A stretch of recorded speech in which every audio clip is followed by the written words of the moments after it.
What's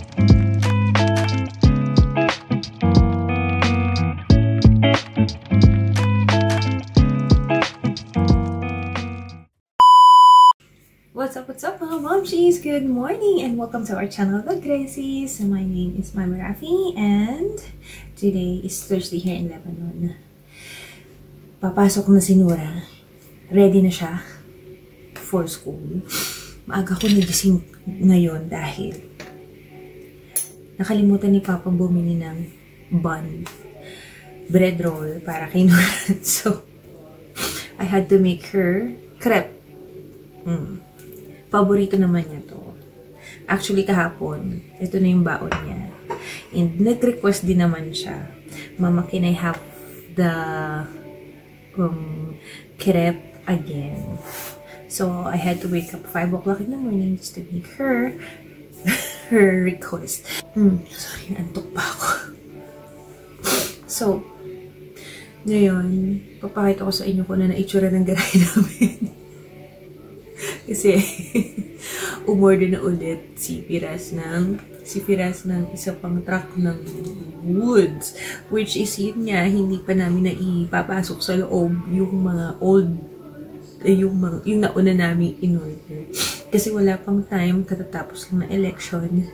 And, mas priority niya kasi yung mag-spend ng time with us. So, maybe this summer, maayos na namin. Tsaka hindi kasi nag-uulan pa. So, nababasa yung kahoy. Kailangan siyang ibilad ng matagal para tuyong-tuyok na siya pagdating ng winter. Diba? Kaya, hindi pa, ayaw pa rin niyang ipamove yung kahoy.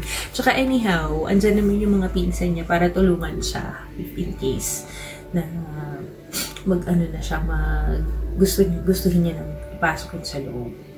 Kasi last time, tinulungan siya ng mga pinsan niya din. Pasok yung mga malalaking cuts ng woods dun sa gilid ng stairs, sa back area. Kaya, madali na lang din naman. Kaya papasok na si Nana. Let's go, baby. Oh, here. Your bag.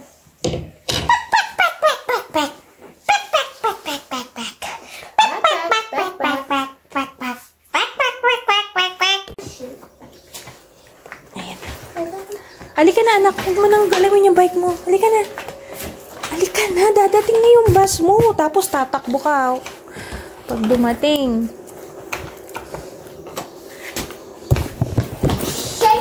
Yan, tita nyo yung mga kahoy na yan. Ayan. 3 bundok ng kahoy. Oh.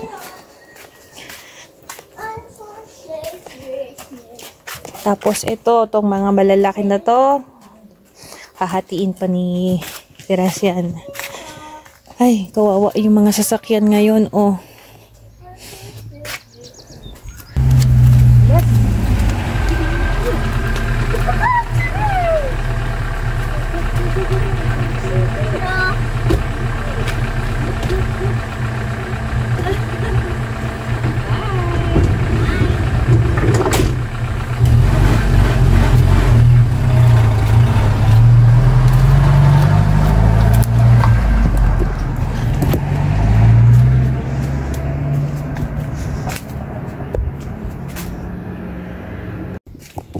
So, ayan. Maganda ang panahon ngayon. Ayan. Tara at magdilig tayo sa garden. Tapos, didiligan ko rin yung mga little babies natin dito.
ngayon naman, naisip ko gumawa ng banana bread. Dahil, banana cake. Dahil, meron na akong mga ripe na banana.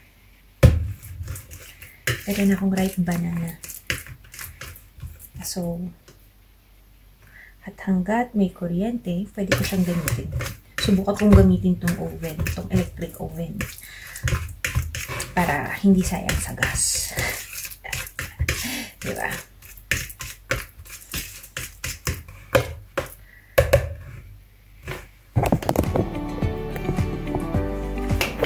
So,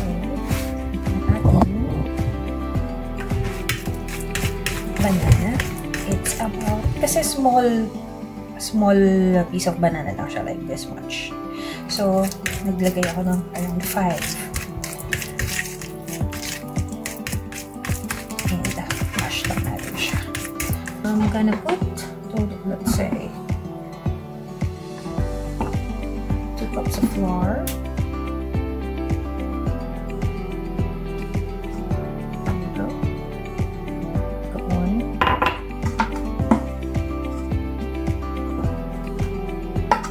Is 3/4 of sugar.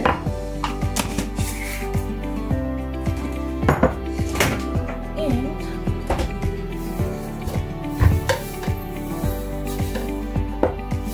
1/4 cup of sugar. White sugar. And 2. Okay. Vanilla flavored. Half teaspoon. And don't forget baking soda. 1 teaspoon of baking soda.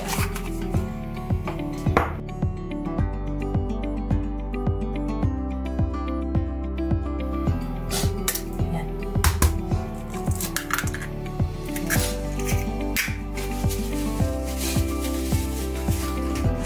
And about 2 tablespoons of oil.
Yan, napasok na natin sa ating oven ang ating banana. Ang ating ginagawang banana cake. So, hintayin na lang natin siya. Ayan, malapit na maluto ang ating banana cake. So, gumawa pala ako nito kasi para bukas. Meron ni kaming snack ni Nora sa biyahe. And tomorrow, I'm planning to ask Firas to take an off. And we'll go to the grocery at the same time and go to our next errand, which is doctor's visit na rin afternoon. So, hopefully, matapos namin lahat ang dapat namin gawin. Ayan, mga moms, luto na ang ating banana cake. Ayan, ito sa inyo. There, here you go. Diba? Ang ganda ng kulay. Ang bango. Palamigin muna natin ng konti. Maya-maya, tikman na natin. Ayan! At ito na nga mga moms. Ang ating finished product ng ating banana cake. There you go. Tikman na natin. Pero alam nyo, ang na-notice ko lang, yung sa chocolate chip na ginamit ko, bumaba siya doon sa pinakailalim ng pan. So, ang nangyari, yung chocolate chip nasa ilalim. Ayan. Tapos yung iba dumikit doon sa pan kahit nilagyan natin ng liner. Pero okay lang. Tikman na natin kung anong lasa. Let's see. Siguro next time, hindi na chocolate chip yung lalagay ko. Kasi last time, ang ginamit ko is yung chocolate bar na chinap ko lang. And yun yung nagstay sa middle, sa top. But this time, lesson learned. Kasi first time kong gumamit ng chocolate chip. So, hindi na ako gagamit ng chocolate chip next time. Yung chocolate bar na gagamitin ko. So, let's taste it.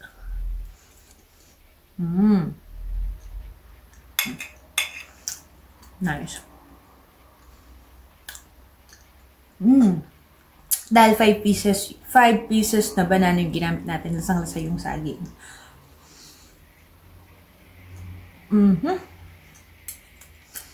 So, alam nyo, moist siya. Look.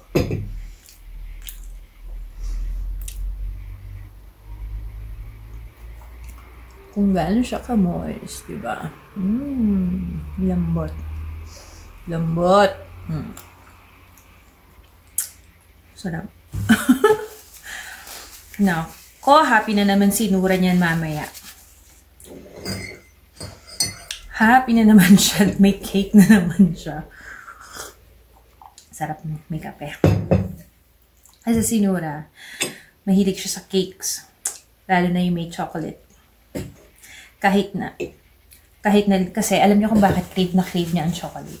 Kasi limitado sa kanya yung limit ang pagpapakain ko sa kanya ng chocolate. Dahil nga, pagka nasobrahan siya, nagtitrigger yung kanyang rhinitis. So, once in a while, talagang binibigyan ko siya ng chocolate para nasusubukan naman ang kanyang immune system, di ba?